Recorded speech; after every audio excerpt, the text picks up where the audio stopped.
हरे कृष्ण। आज मोतीपुर ग्रामे गीता पाठ श्राद्धानुष्ठान उपलक्षे जे गीता पाठ श्राद्ध शब्देर अर्थ हलो जा श्रद्धार संगे पालन करा हय ता हलो श्राद्ध।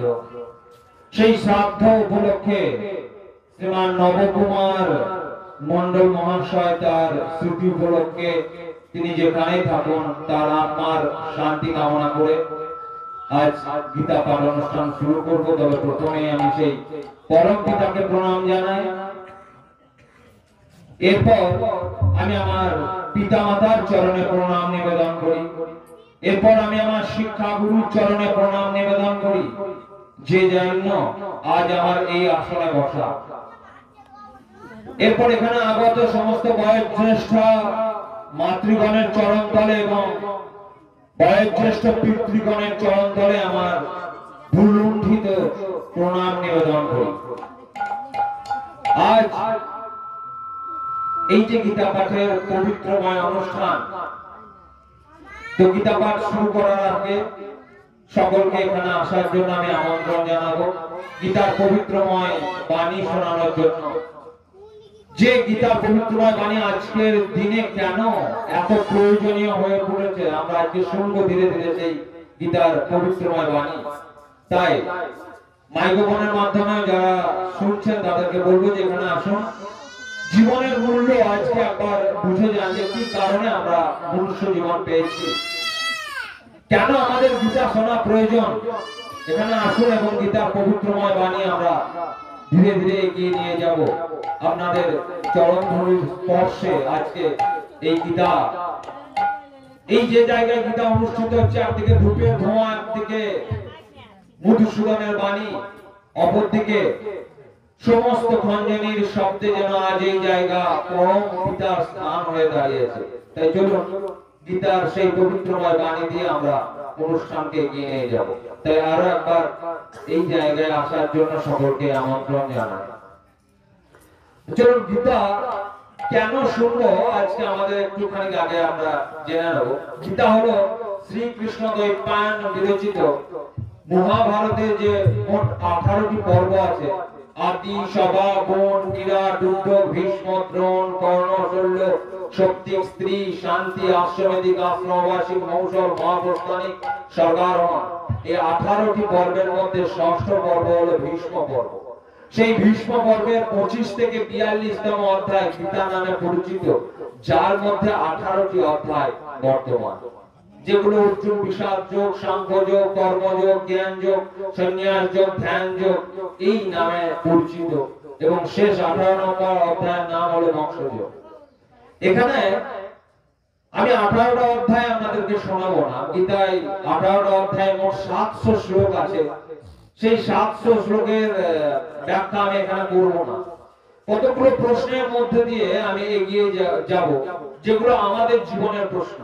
গীতা আর কিছুই নয়, আমাদের জীবনের প্রশ্ন দিয়ে সাজা একটা গল্প গাথা মাত্র। যদি আমরা গীতা পড়ি তাহলে দেখবো অর্জুন কুরুক্ষেত্রে গিয়ে যখন বুঝতে পারছেন না তারই আত্মীয় স্বজনদেরকে কিভাবে বধ করবেন, তখন একের পর এক অর্জুন প্রশ্ন জিজ্ঞাসা করেছেন মধুসূদনকে।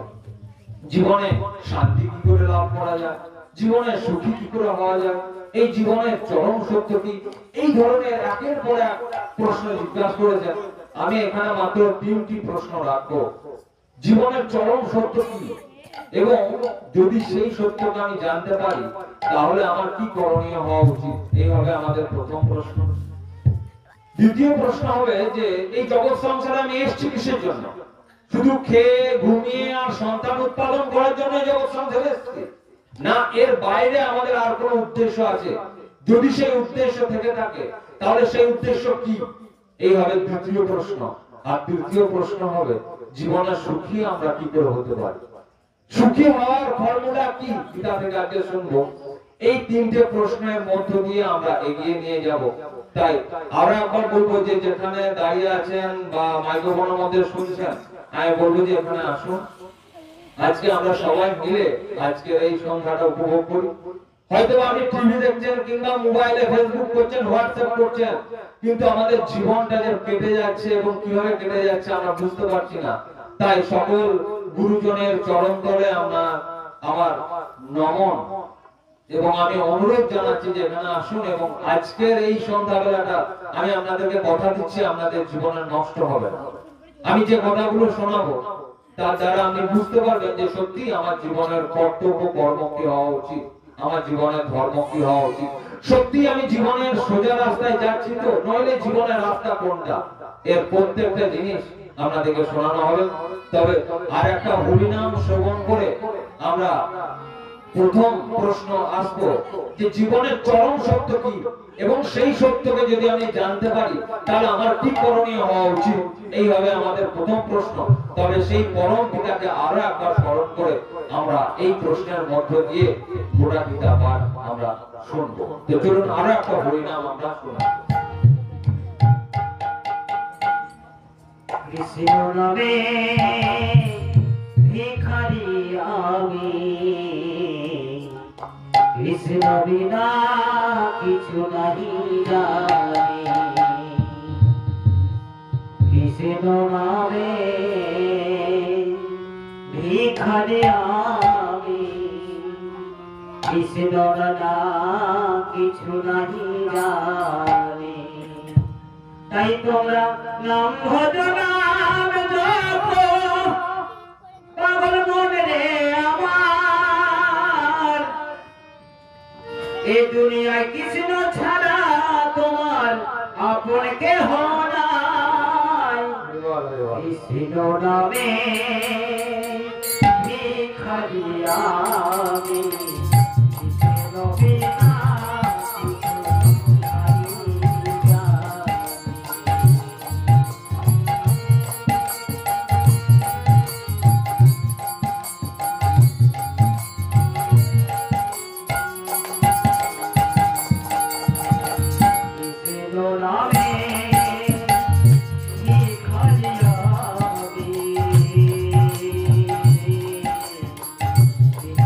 Love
পরম পিতাকে সঙ্গে নিয়ে আমরা আজ এগিয়ে যাব। আমি প্রথম প্রশ্ন রেখেছিলাম যে জীবনের চরম সত্য কি? এবং যদি সেই সত্যকে আমরা জানতে পারি তাহলে আমাদের জীবন কোন রাস্তায় আমাদেরকে নিয়ে যাওয়া দরকার। তাই বলা হচ্ছে গীতাতে, গীতার সাংখ্যযোগে বলছে যে জীবনের চরম সত্য কি? গীতাতে বলছে যাত শহীদ ধ্রুব মৃত্যু ধ্রুবং জন্ম মৃতস্য চ তস্মাৎ পরিহার্যয়ার্থে নাতং সজতম অর্হসি। গীতা সাংখ্যযোগে বলছে যাত শহীদ ধ্রুব মৃত্যু ধ্রুবং জন্ম মৃতস্য চ তস্মাৎ পরিহার্যয়ার্থে নাতং সজতম অর্হসি। দেখুন, যদি আমরা গীতা বই খুলি তাহলে দেখবো সংস্কৃততে লেখা আছে বলে অনেকে আমরা পড়তে চাই না, আর দ্বিতীয়ত হচ্ছে অর্থ বুঝতে পারি না বলে পড়তে পারি না। আমরা বাড়িতে লাল কাপড় জড়িয়ে রাখতেই বেশি পছন্দ করি, আবার মাথায় ঠেকায় না। কেউ মারা গেলে তার বুকের উপরে আমরা দিই যে তার মঙ্গল হবে এই কামনা। কিন্তু জীবন থাকতে যদি আমি গীতাকে না পড়ি, না বুঝি, গীতার রাস্তায় না চলি, তাহলে মৃত্যুকালে আর গীতা দিয়ে কোনো লাভ হবে না। যেমন ভাবে ধরুন আপনি দোকানে গেলেন, ওষুধ কিনে নিয়ে এলেন, ওষুধটা পকেটেই ভরা থাকলো, ওষুধটা আপনি খেলেন না, তাহলে কি আপনার রোগ সারবে? রোগ সারবে না। তাই গীতাতে কি বলছে আমরা যদি একটা পড়ে দেখি আমাদের জীবন অনেক সহজ হবে, আমাদের জীবন অনেক সুন্দর হবে, আমাদের জীবন অনেক পবিত্র হবে। জীবনের প্রকৃত সত্য কি আমরা জানতে পারবো, আমাদের চলার রাস্তায় ভুল কোনগুলো হচ্ছে আমরা ধরতে পারবো। তাই গীতাতে বলছে যাত শহীদ ধ্রুব মৃত্যু ধ্রুবং জন্ম মৃতস্য চ তস্মাৎ পরিহার্যয়ার্থে নাতং সততম অর্হসি। অর্জুনকে বলছে, মধুসূদন বলছে যে হে অর্জুন, তুমি দুঃখ করো না, জন্মালে মরতে হবে, এই হচ্ছে চির সত্য। যাত শহীদ ধ্রুব মৃত্যু, জন্মের সঙ্গে সঙ্গে মৃত্যু আমাদের নিশ্চিত, এ আমরা ঠেকিয়ে রাখতে পারবো না। এই জগৎ সমাজটা হচ্ছে একটা ট্রেন লাইনের মতো। ভালো করে দেখবেন, যখন আপনারা দূরে কোথাও যান, উত্তর দিকে হোক দক্ষিণ দিকে হোক, আমরা ট্রেনের টিকিট রিজার্ভ করি, 2 ঘন্টার জন্য হোক, 2 দিনের জন্য হোক, 2 মাসের জন্য হোক। তো ওই যে ট্রেনের টিকিট দিয়ে আমরা যে সিটটা বুক করি, অনেক সময় ভেবে নিই এইটাই আমার পার্মানেন্ট জায়গা, স্থায়ী জায়গা। কিন্তু নির্দিষ্ট জায়গায় গেলে আপনাকে নেমে যেতে হয়, আপনি পারবেন না সেখানে থাকতে। তাই বলা হচ্ছে যাত শহীদ ধ্রুব মৃত্যু, জন্মালে মরতে হবে, এর বাইরে আর কোনো রাস্তা নেই। এই হচ্ছে জীবনের চরম সত্য। এই শরীর ছেড়ে আত্মা একদিন চলে যাবে। আমি সোনার খাটেই শোন, আর কাঠের খাটেই শোন, আর মেঝেতেই শোন।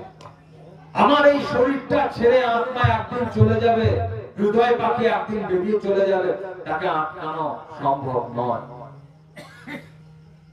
তো গৌতম বুদ্ধের কাছে এক মা গিয়ে বলছেন যে মা, তার সন্তান মারা গেছে। তো গিয়ে বলছেন যে বাবা, আমার সন্তানকে তুমি বাঁচিয়ে দাও।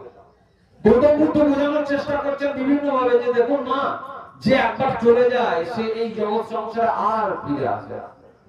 তো মায়ের হৃদয়, সন্তান চলে গেছে কি দুঃখই না হবে, বুঝতেই পারছেন। যদি আমাদের মধ্য থেকে সন্তান চলে যায় কি দুঃখ হয়। যখন আর কিছুতেই মানতে চাইছেন না মা, তখন বলছে ঠিক আছে, আমরা সন্তানকে আমি বাঁচাতে পারবো। তো কি করতে হবে? মা হা হুতাশ করে ছুটছে, কি করতে হবে বলুন, আমি এখনই তাই করছি। তো ওই যে সামনের নগরটা দেখছেন, ওখানে প্রত্যেক বাড়িতে বাড়িতে যান। যদি কোনো বাড়িতে 1 মুঠো সরষে তুমি আনতে পারো মা, সেই বাড়িতে যদি কেউ মারা না গিয়ে থাকে, এমন বাড়ি থেকে তুমি যদি 1 মুঠো সরষের দানা আনতে পারো, তাহলে সেই দানা দিয়ে আমি তোমার সন্তানকে আমি বাঁচাতে পারি। মা ছুটে গেল, পড়ি মরি করে ছুটে গেল, সন্তানের জন্য কি না করতে পারে মা, সে আমাদের অজানা নয়। তো গিয়ে সেই নগরের প্রত্যেক বাড়িতে জিজ্ঞাসা করলো যে আমাকে 1 মুঠো সরষে দাও যদি তোমার এই বাড়িতে কেউ না মরে থাকে। তখন প্রত্যেক বাড়ি থেকে শুনতে পেল আমার তো স্বামী মারা গেছে, আমার তো মা মারা গেছে, আমার তো পিতা মারা গেছে, আমার তো ভাই মারা গেছে। এবার মা চোখের জল সম্বল করে এসে গৌতম বুদ্ধের কাছে বলছিলেন, আমার জানা হয়ে গেছে এই জগৎ সংসারে আর যে একবার চলে যায় সে আর ফিরে আসে না, এবং প্রত্যেককেই একদিন এই জগৎ সংসার থেকে চলে যেতে হবে, এটাই হচ্ছে জীবনের চরম সত্য। কিন্তু দেখুন, এই জগৎ সংসারে এসে আমরা স্ত্রী পুত্র সব বাড়ি ঘরের মনে পড়ে আমরা ভেবে এটাই আমার পার্মানেন্ট জায়গা, স্থায়ী জায়গা। সেই জন্যই তো আমাদের এত দুঃখ জীবনে। এই জায়গা থেকে যে আমাদেরকেও একদিন চলে যেতে হবে। ভালো করে দেখুন, বাঁ দিকে গলার মালা পরানো আছে চেয়ারের উপর। দুদিন পর আমাকে ওই জায়গায় যেতে হবে, অন্য কেউ এসে এখানে গীতা পাঠ করবে। ভালো করে ভেবে দেখুন, ওই জায়গাতে সবাইকে একদিন যেতে হবে। সুতরাং জীবনের চরম সত্য হচ্ছে এই জগৎ সংসার থেকে একদিন আমাদেরকে চলে যেতে হবে। তো দেখুন, আমাদের জীবনে মরার পর কে কতদূর যাবে একটুখানি আগে থেকে জেনে নিন, তাহলে সতর্ক থাকবেন, অ্যালার্ট থাকবেন। কে কতদূর আমাদের সঙ্গে যাবে একটুখানি জেনে নিন। তাই বলা হচ্ছে, ये बंधुजन सब जाएगी गंगा जल पीने तक, अर्धांगिनी भी जाएगी तो मकान तक, परिवार के लोग भी जाएगी तो शमशान के घाट तक, पुत्र भी हक निभाएगी तो अग्निदान तक। এই হচ্ছে আপনার সঙ্গে যাবে শেষ পর্যন্ত। কে কতদূর যাবে কি বলা হচ্ছে, বলছে ये बंधुजन सब जाएगी गंगा जल पीने तक। ভালো করে দেখবেন, আপনার বাড়িতে যখন কেউ মারা যায়, যে কেউ যখন মারা যায়, কেউ কেউ আসে খবর করতে। দুদিন পর, 3 দিন পর কেউ কেউ খবর করতে আসে এবং গঙ্গা জল দিয়ে ঘর থেকে চলে যায়। কেউ কেউ এই ধরনের আত্মীয় স্বজন আছে, থাকবে আমাদের আর কে খবর করে চলে যাবে, তার এইটুকু দায়িত্ব চলে যাবে। আর अर्धांगिनी भी जाएगी तो मकान तक, अर्धांगिनी भी जाएगी तो मकान तक। अर्धांगिनी মানে অর্ধ অঙ্গ, অর্থাৎ স্বামী স্ত্রী, অর্থাৎ স্ত্রীকে বোঝানো হয়েছে অর্ধাঙ্গিনী। সে কতদূর যাবে? যদি কোনো স্বামী মারা যায় সে কতদূর যাবে? বাইরে, গ্রামের বাইরে পর্যন্ত যাবে, তার বেশি আর সেই স্ত্রী কিন্তু যাবে। আর বাড়ির লোক কতদূর যাবে আপনার সঙ্গে? বলা হচ্ছে ये बंधुजन सब, ये परिवार के लोग भी जाएगी तो शमशान घाट तक। शमशान শব্দের অর্থ হচ্ছে শব শোয়ানো হয় যে জায়গাটাকে শমশান বলা হয়। দেখবেন আপনার বাড়ির লোকজন বলহরি হরি বল করে শমশান ঘাট অর্থাৎ শ্মশান ঘাট পর্যন্ত নিয়ে যাবে, এর বাইরে আর যাবে না আপনার বাড়ির আত্মীয় স্বজন। আর পুত্র আর একটু বেশি যাবে, কতদূর? পুত্র বিহগ নিভায়েগি তো অগ্নিদান তক, অগ্নিদান তক। সন্তান হলে সে পিতা মাতার মুখাগ্নি করবে, মুখে আগুন দেবে, এর বেশি আর কেউ আপনার সঙ্গে যাবে না। এটাই হচ্ছে জীবনের চরম সত্য। বিশ্বাস করুন আর না করুন, যাদেরকে আপনি এত আপন ভাবছেন, মরার পর আপনার সঙ্গে আর এত দূরই যাবে, এর বেশি আর কেউ যাবে না। কিন্তু আর একজন আপনার সঙ্গে যাবে এর বড়। কে? पर इससे भी आगे भजन ही है साथी, इससे भी आगे भजन ही है साथी, भजन ही तुम्हारे संगे चलेगा, भजन ही है तुम्हारे संगे चलेगा। যাবে হরিনাম ধন আপনার সঙ্গে যাবে মরার পরেও।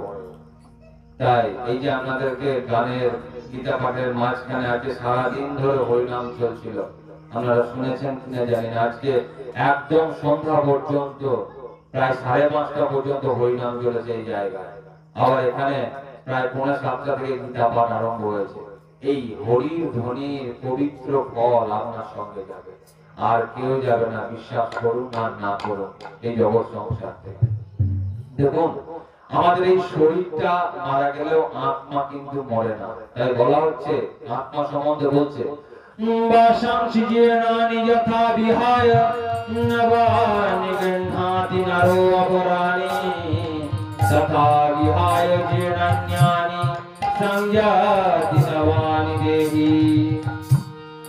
বলছে গীতার সাংখ্য যোগে এই কথা বলছে। কি বলছে শুনুন, বাসাংসি জীর্ণানি যথা বিহায়। বাস শব্দের অর্থ হচ্ছে পোশাক। দেখবেন আপনি কোন পোশাক পরতে পরতে যদি পুরনো হয়ে যায়, সেই পোশাকটা আমরা ফেলে দিই। ওয়াশাংসি জীর্ণানি, যদি জীর্ণ হয়ে যায়, শীর্ণ হয়ে যায়, বয়স্ক হয়ে যায়, তাহলে সেই পোশাককে আমরা ফেলে দিই এবং আবার নতুন পোশাক পরি। ভালো করে দেখবেন, আমরা শাড়ি বা জামা যদি ছেড়ে যায়, সেগুলোকে ত্যাগ করে আমরা আবার নতুন শাড়ি জামা পরি। ঠিক সেই রকমই আমাদের এই শরীর রূপ বস্ত্রটা যখন ছিঁড়ে যায়, তখন আত্মা এক শরীর থেকে অন্য শরীর চলে যায়।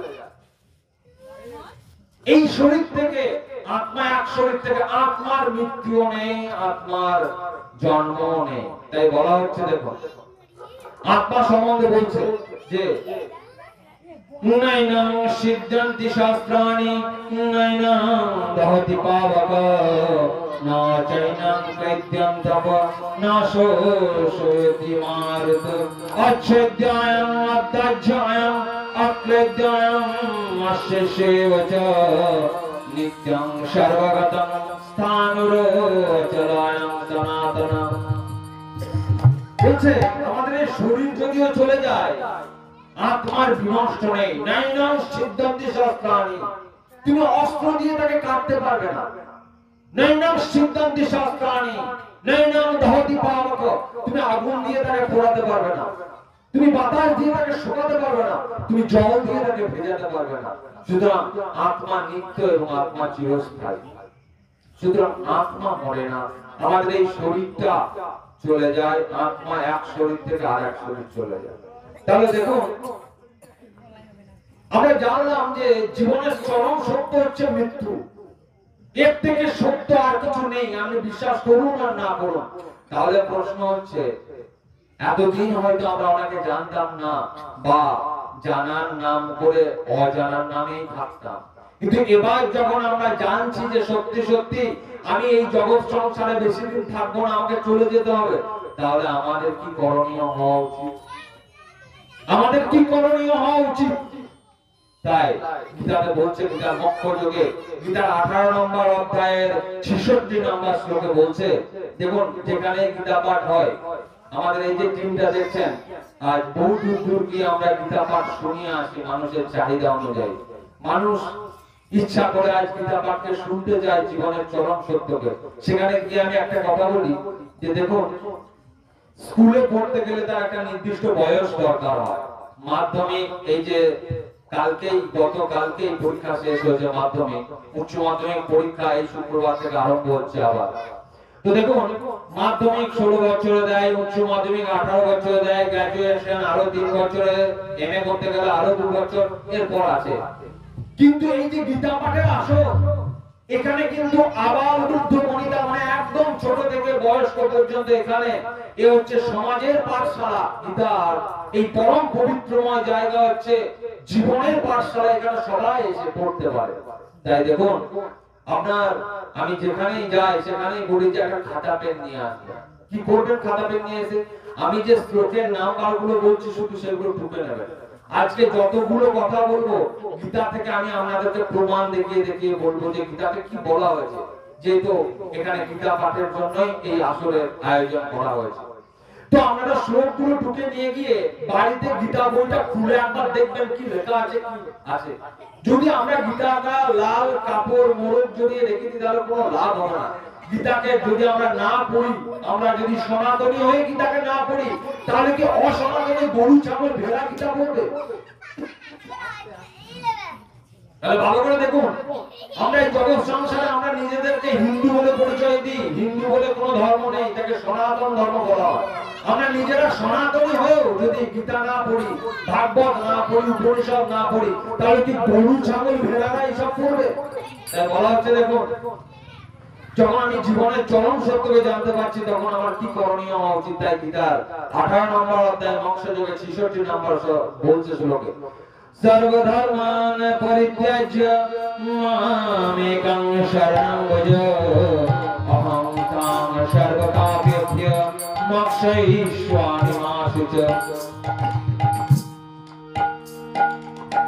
66 নম্বর শ্লোকে বলছে সর্বধর্মান পরিত্যাজ্য মাম একং শরণং ভজ অহং তাং সর্বপাপেভ্যো মোক্ষয়িষ্যামি মা শুচः। মধুসূদন বলছেন এই কথা অর্জুনকে। কি বলছে অর্জুন? সব ধর্ম ত্যাগ করে আমার শরণাপন্ন হও। সর্বধর্মান পরিত্যাজ্য মাম একং শরণং ভজ, আমার শরণাপন্ন হও, আমি তোমাকে সমস্ত পাপ থেকে উদ্ধার করে নিয়ে যাব। খুব ভালো করে শুনবেন, মন দিয়ে শুনবেন। বলছে যে দেখুন, গীতা পড়তে গেলে একটু ঠিকঠাক ভাবে পড়তে হবে, নাহলে কিন্তু মুশকিল। এখানে সর্বধর্মান পরিত্যাজ্য বলা আছে। এখন এই ধর্ম কথাটা শুনে যদি ভাবেন এখানে ধর্ম বলতে হিন্দু, মুসলিম, খ্রিস্টান, জৈন বলা হয়েছে, এখানে কিন্তু এই ধর্মের কথা বলা হয়। এখানে কোন ধর্মের কথা বলা হয়েছে? এখানে আপনি যদি পিতার ধর্ম পালন করেন তাহলে পিতৃধর্ম, মায়ের ধর্ম পালন করেন তাহলে মাতৃধর্ম, ভাইয়ের ধর্ম পালন করেন তাহলে ভাতৃধর্ম, গৃহস্থ ধর্ম, আপনি যে ধর্মই পালন করুন না কেন সব ধর্ম ত্যাগ করে সেই পিতার শরণাপন্ন হন। সর্বধর্ম।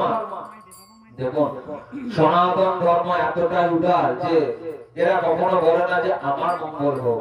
ভালো করে দেখবেন, বৃহদারণ্যক উপনিষদে বলছে সর্বেষাং মঙ্গলং ভূয়াৎ सर्वे सन्तु निरामयाः सर्वे भद्राणि पश्यन्तु मा कश्चित् मा भूत्।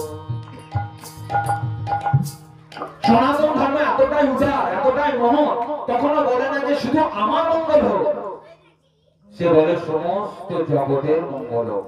সেখানে হিন্দু, মুসলিম, খ্রিস্টান, জৈন, যে ধর্মের মানুষ থাকে না কেন সবার যেন মঙ্গল হোক। তার জন্য বলছে সর্বেষাং মঙ্গলং ভূয়াৎ সর্বে সন্তু নিরাময়, সবাই যেন সুখে থাকে।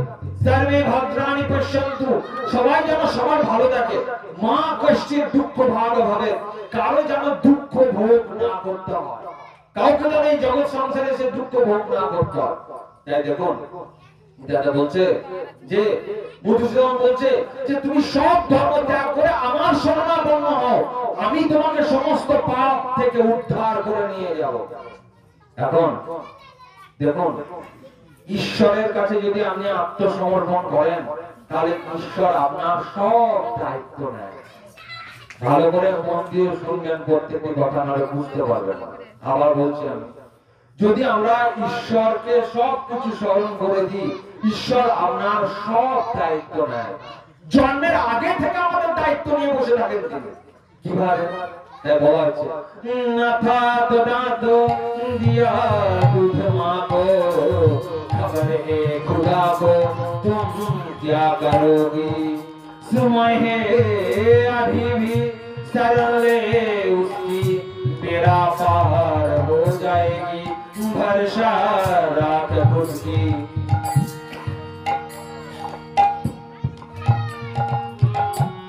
बोले ना था तो दांत दिया दूध माँ को खबर है खुदा को तुम क्या करोगी समय है अभी भी सरले उसकी बेड़ा पार हो जाएगी भरसा राख खुद की। সন্তান যখন জন্মগ্রহণ করে একটা মা নিজেও জানে না তার স্তনে কিভাবে দুধ আসে।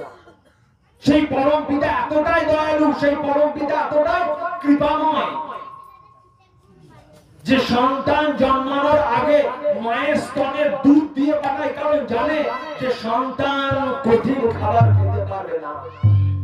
এতটাই দয়ালু সেই পরম পিতা আমার, তাই তো সে আমার জন্মগ্রহণ করার আগে থেকেই খবর রেখেছে।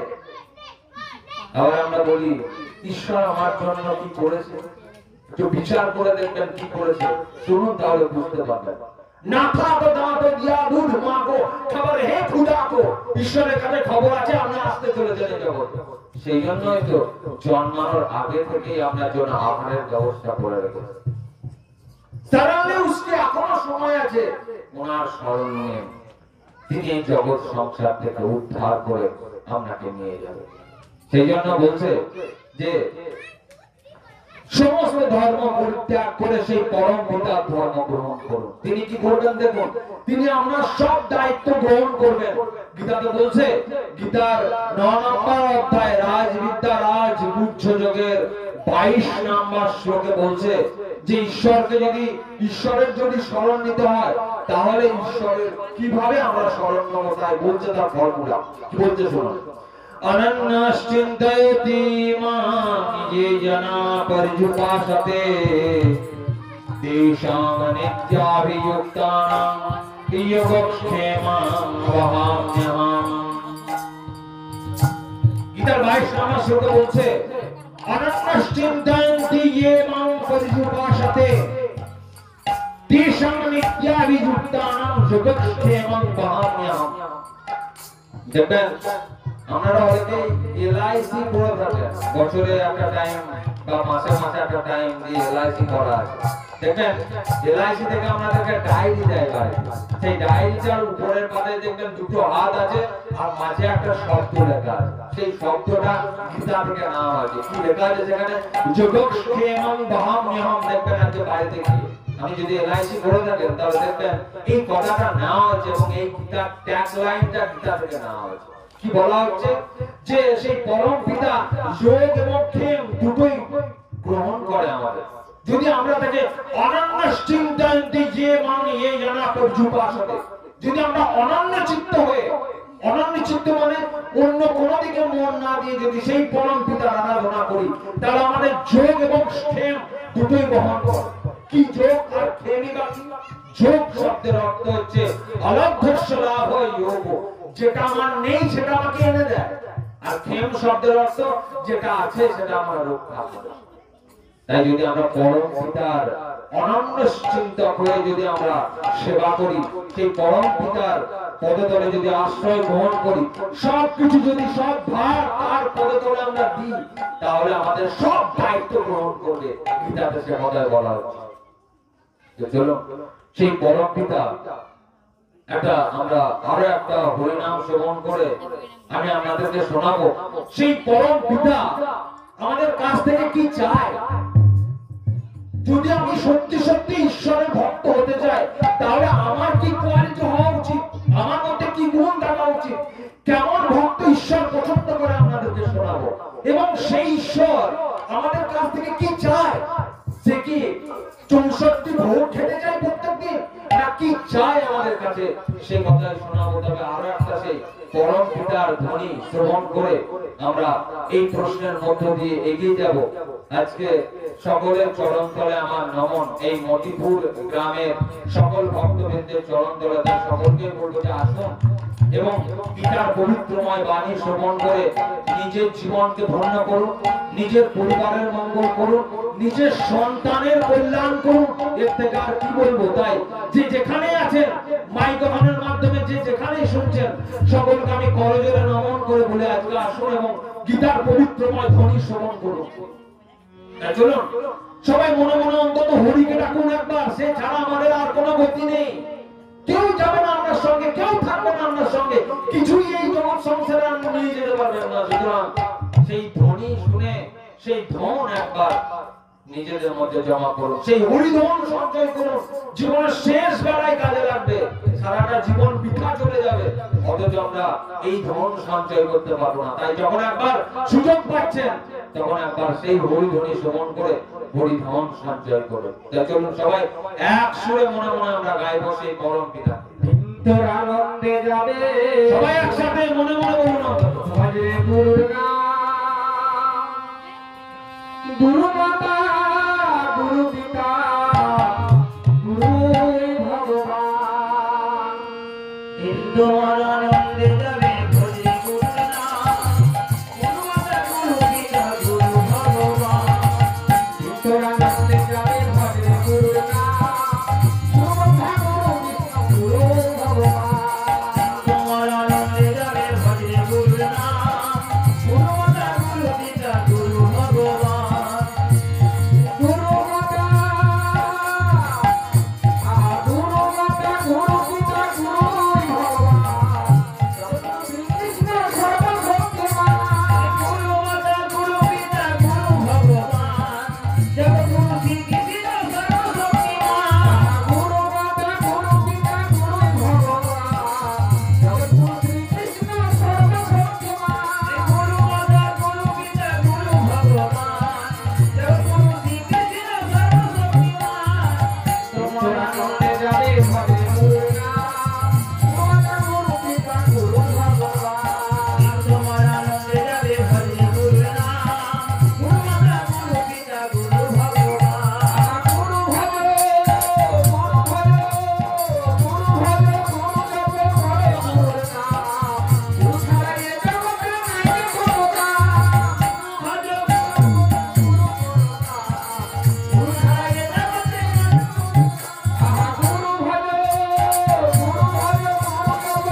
হ্যালো হ্যালো শুনছেন গীতার পবিত্রময় বাণী এবং মাঝে মাঝে আমাদের এই হরিধ্বনি।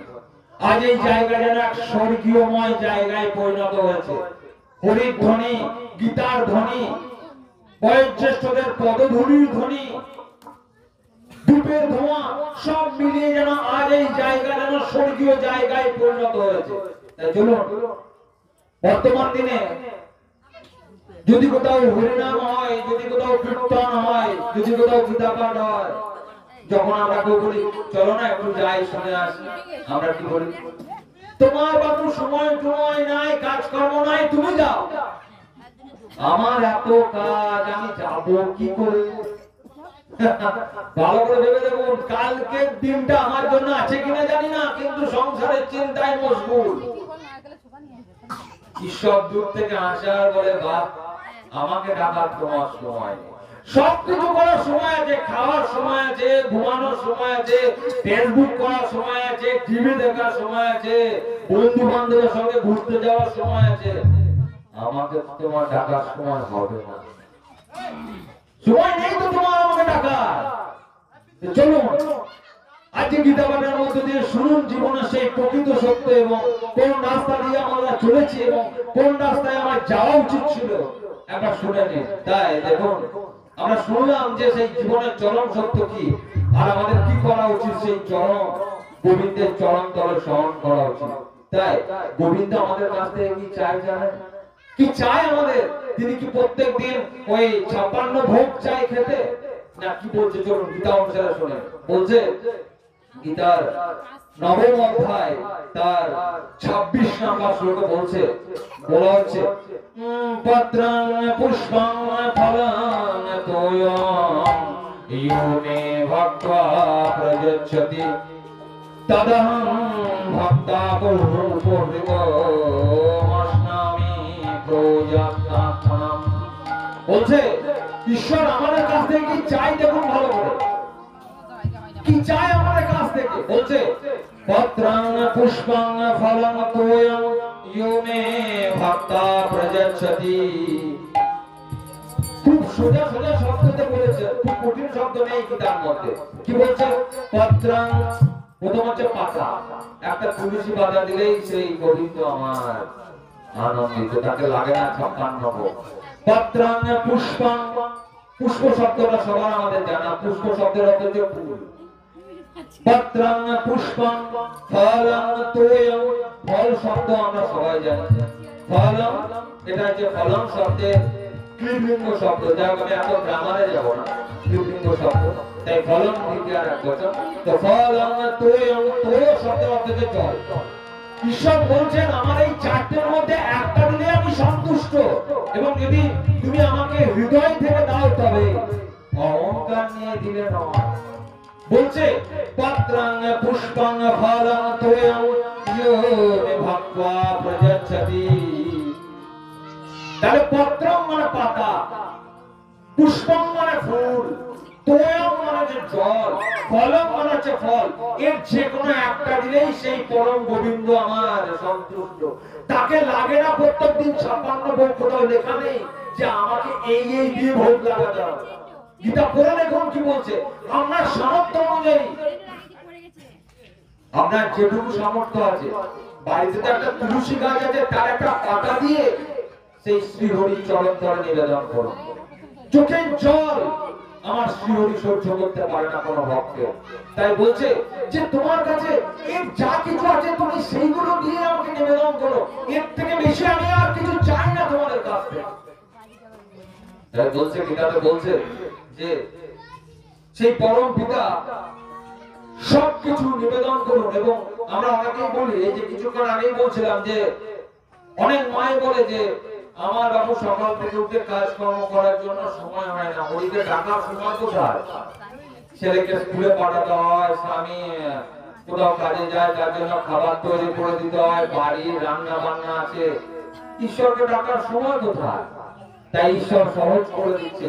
কিভাবে তাকে ডাকবেন সে ফর্মুলাও করে দিচ্ছে সহজ করে, যে কত সহজে তাকে ডাকা যায়। তাই কি বলছেন শুনুন, গীতার নবম অধ্যায়ের 27 নম্বর শ্লোকে বলছে, ইয়ৎ করোষি ইয়ৎ স্নাসি যজ্জুহসি দাদাসিয়া ইয়ৎ তপস্যোসি গন্তেয় তৎপুরুষো মদর্পণম।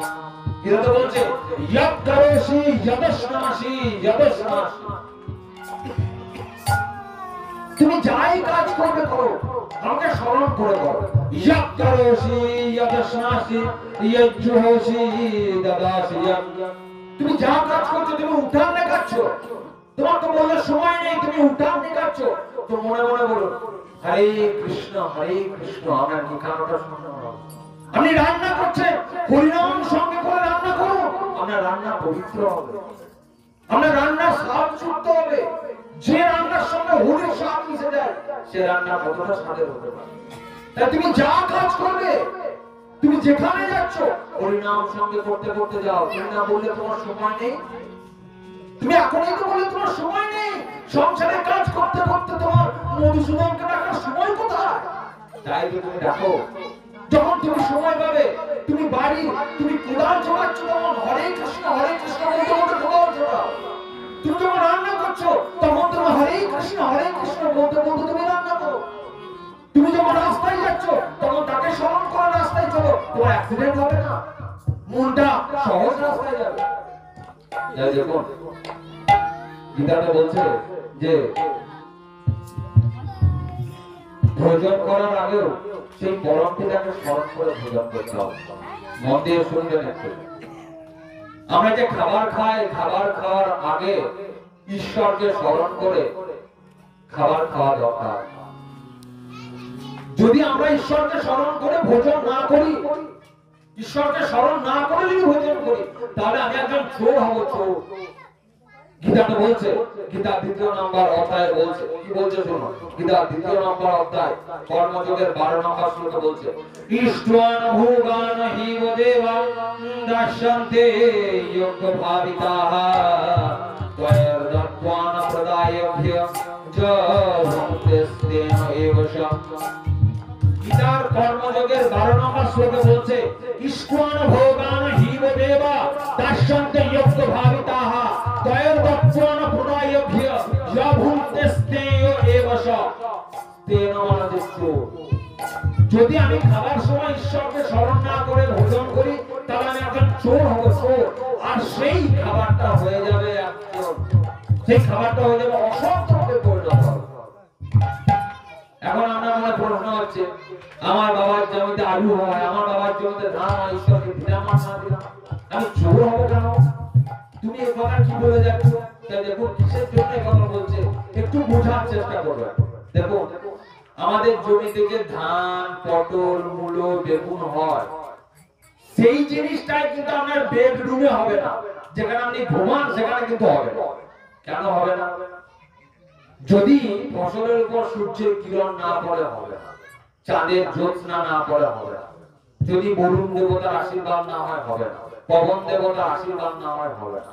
দেখুন সবগুলোকেই কিন্তু আমরা এক একটা দেবতা বলি, সূর্য দেবতা, চন্দ্র দেবতা, পবন দেবতা, বরুণ দেবতা।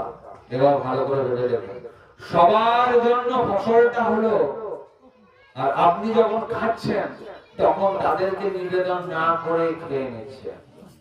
এটা কি উচিত হচ্ছে? একবার ভালো করে মুখে হাত দিয়ে বলবেন, কি আপনাদের কি মনে হয়, এটা কি উচিত হচ্ছে? কোনো সারা শব্দ পাচ্ছি না যে কি উচিত হচ্ছে না উচিত হচ্ছে না, একটু বিচার করে তো বলবেন যে হ্যাঁ তুমি ঠিকই বলছো, উচিত হচ্ছে না, কিংবা হ্যাঁ উচিত হচ্ছে। কিন্তু আপনাদের কি মনে হয় উচিত হচ্ছে না? আচ্ছা, উচিত হচ্ছে না তো।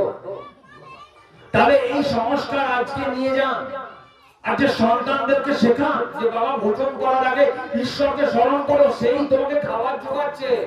আমার টাকা আছে বলে আমি কিনে নিয়ে চলে আসছি, কিন্তু সেটা জমিতে উৎপন্ন হচ্ছে, তার জন্য ঈশ্বরের শরণাপন্ন দরকার, ঈশ্বরের ছোঁয়া দরকার, নইলে হবে না ফসল। তাই আজকের দিনে এই সংস্কার নেওয়া বড্ড প্রয়োজন ঈশ্বরকে। সেই জন্য দেখবেন যখন নবান্ন উৎসব হয়, দেখবেন বাউস থেকে খাওয়ানো হয়, মায়েরা সব জানেন নিশ্চয়, আমার বলার বেশি দরকার নয়।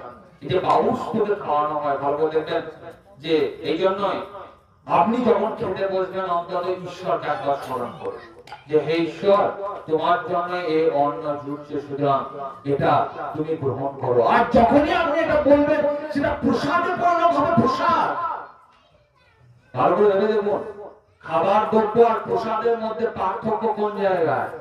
বাজার থেকে যখন একটা ফল কিনে আনছেন তখন থেকে আপেল বলছেন, কমলা বলছেন, বা যাই হোক কিছু বলছেন, কিন্তু সেইটা যখন ঈশ্বরের কাছে নিবেদন করে খাচ্ছেন তখন সেটা প্রসাদ হয়ে যায়। যে জিনিসের মধ্যে ঈশ্বরের অনুগ্রহ মিশে যায় সেটা সামান্য খাবার থাকে না, প্রসাদ হয়ে যায়। যে জন্যই তো দেখবেন আপনাদের গ্রামে যখন কোনো হরিনাম হবে এবং যখন সেখানে প্রসাদ রান্না হবে, ভালো করে দেখবেন তার টেস্ট বা স্বাদ আপনার ওই একই জিনিস দিয়ে বাড়িতে রান্না করলে হবে না। কি গো মায়েরা, ভুল বলছি না ঠিক বলছি? একই নুন, তেল, ঝাল, মশলা দিয়ে আপনার বাড়িতে রান্না করুন, আর ওই একই জিনিস দিয়ে হরিনাম দ্বারা যখন রান্না হচ্ছে তখন তার স্বাদ বেড়ে যাচ্ছে। তাহলে কি করে বেড়ে যাচ্ছে? কেননা সেই জায়গায় সবসময় হরিধ্বনি হচ্ছে, সেই রান্নার সঙ্গে হরিধ্বনি মিশে আছে, সেই জন্য এত টেস্ট, এত স্বাদ। সেই জন্য তো তাকে আমরা খিচুড়ি বলি না, তাকে আমরা প্রসাদ বলি। এই সংস্কার আজকে আমাদের থাকা দরকার অন্তত খাওয়ার আগে। সেই জন্যই তো বলছি ঈশ্বর, তুমি যা করবে তার আগে আমাকে স্মরণ করে করো। রাস্তায় চলতে চলতে যখন যাচ্ছ তখন আমাকে স্মরণ করো, যখন রান্না করছো আমাকে স্মরণ করো, যখন তুমি রান্না বাড়ছো তখন আমাকে স্মরণ করো। তোমার তো বললো সময় নেই, তো আমি শর্টকাট করে দিচ্ছি। এখন ব্যস্ততার জীবন, মানুষের সময় কোথায়? তো ঈশ্বর জানতেন যে আজ থেকে 50 বছর পর মানুষের কথাটাই বলবে, তাই আগে থেকে তিনি ফর্মুলা বানিয়ে দেবেন। তুমি যা করবে করো, যা খাও খাও, যা করবে তুমি আমাকে স্মরণ করো। যাই আজকের দিনে দেখুন, জীবনের পরীক্ষায় পাস করা আর পরীক্ষায় পাস করা হাজার গুণে পার্থক্য। আবার বলছি, জীবনের পরীক্ষায় পাস করা আর এই পরীক্ষায়, স্কুলে যে পরীক্ষা হয় সেখানে পাস করা হাজার গুণে আলাদা। স্কুলে যে পরীক্ষাটা হয় তার জন্য প্রশ্নপত্র সবার এক, সেখানে আমি পড়াশোনা না করলে টুকেও পাস করে যেতে পারি। কিন্তু এই জগৎ সংসারে যখন এসেছি, এই পরীক্ষায় দেওয়ার টোকাটুকি চলবে না। এখানে টোকাটুকি চলবে না। সমস্যাটা এক একজনের একরকম। কারোর স্বামী স্ত্রীর সঙ্গে হচ্ছে না ঝামেলা, কারোর পিতা মাতার সঙ্গে হচ্ছে না ঝামেলা, কারোর পুত্রের সঙ্গে হচ্ছে না ঝামেলা, কেউ কোনো জায়গায় কাজ করে সেখানে কর্মচারীদের সঙ্গে ঝামেলা। সুতরাং এই পরীক্ষায় পাস করতে হলে বাবা হরিনামকে সঙ্গে নিতে হবে, নাহলে এখানে পাস করা যাবে না। এখানে টোকাটুকি করা যাবে না, এই ধন আপনাকে সঞ্চয় করতে হবে। তাই বড্ড কঠিন। তাই এই জীবনে অন্তত কিছুটা হরিনাম, হরিধ্বনি সঞ্চয় করো। তাই চলুন আমরা একটা হরিনাম আমরা শ্রবণ করবো। তো হরিনাম শ্রবণ করে আমরা যে প্রশ্নটা নেব সেটা হলো যে ঈশ্বর কেমন ভক্ত আমাদের পছন্দ করে। আমরা শুনবো যে কেমন ভক্ত। আমরা তো সবাই ঈশ্বরকে চাই, আমরা তো সবাই ঈশ্বরের কাছে মাথা নোয়াই, প্রত্যেকদিন স্নান করে ঈশ্বরকে জল দিই, ফুল দিই, বেলপাতা দিই, কিন্তু ঈশ্বর কেমন ভক্ত পছন্দ করেন সেটাকে আপনি কখনো জেনেছেন? তাই চলুন আজকে আরো একটা হরিনাম ধ্বনি শ্রবণ করার পর শোনাবো আপনাদের ঈশ্বর কেমন ভক্ত পছন্দ করেন। তাই চলুন সেই পরম পিতার বাণী সঙ্গে করেই আমরা এগিয়ে নিয়ে যাব।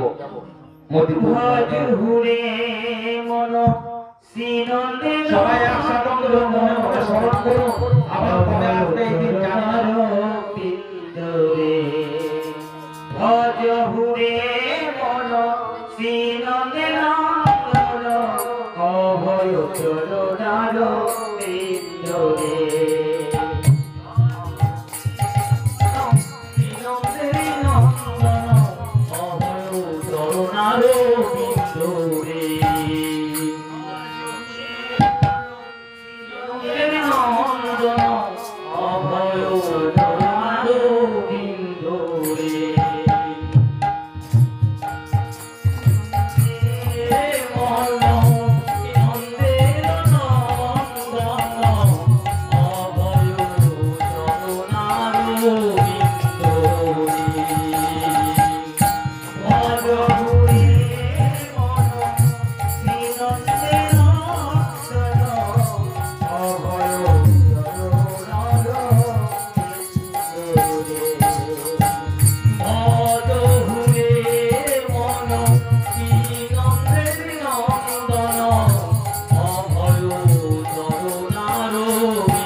জয়ী বন পুত্র হরিজন ইচ্ছে কি আছে পরোচিত রে জয়ী বন পুত্র হরিজন ইচ্ছে কি আছে পরোচিত রে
হ্যালো হ্যালো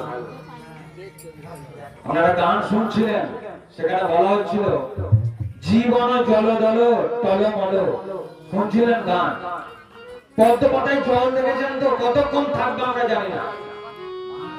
টলমল সবসময় নড়ছে। আমাদের জীবনটাও সেই পদ্ম পাতার জলের মতো, কখন যে বুক করে পড়ে যাবে পুকুরের মধ্যে আমরা কেউ জানি না। তাই তো হরিধনের সঙ্গে করুন, সময় জীবনটা কম, সময় যে চলে যাচ্ছে একের পর এক, সময় যে চলে যাচ্ছে, কবে আর হরিধ্বনি করবেন? এই যে হরিনাম শব্দের অর্থ কি বলছে দেখুন। হরিনাম শব্দের অর্থ কি বলা হচ্ছে? হাতে হরণ করে মনের যত গ্লানি, হাতে হরণ করে মনের যত গ্লানি, রীতে ঋতু বসয় শাস্ত্র মতে জানি। হরয়সই মতে না কারণ হাতে হরণ করে মনের যত গ্লানি, রীতে ঋতু বসয় শাস্ত্র মতে জানি। নাতে নাশ করে ভবের ত্রিতার জ্বালা। এই তিনটে যখন হয় শেষ হয় তখন বলা হচ্ছে এরপর শুরু হয় মঙ্গলের পালা। তাই জীবনে হরি ছাড়া আর কিছু নেই। সেই হরিধন সঞ্চয় করুন। আজকে আমার টাকা আছে, আজকে আমার পয়সা আছে, একদিন পর টাকা থাকতেও আপনি খেতে পাবেন না, একদিন পর টাকা থাকতেও আপনাকে বের করে দেওয়া হবে ঘর থেকে, কিন্তু সেই হরি আপনাকে ছাড়বে না। তাই বলা হচ্ছে সেই হরিধনই সঙ্গে করুন, কিছু সঞ্চয় করে রাখুন। সেই হরিধন জীবনের এই সাগর পারে ওই পার যেতে গেলে সেদিন আর এই টাকা পয়সা দিয়ে যাওয়া যাবে না, সেদিন হরিধন লাগবে আমাদের। তাই সেটা এখন থেকেই সঞ্চয় করে রাখুন, সময় চলে যাচ্ছে।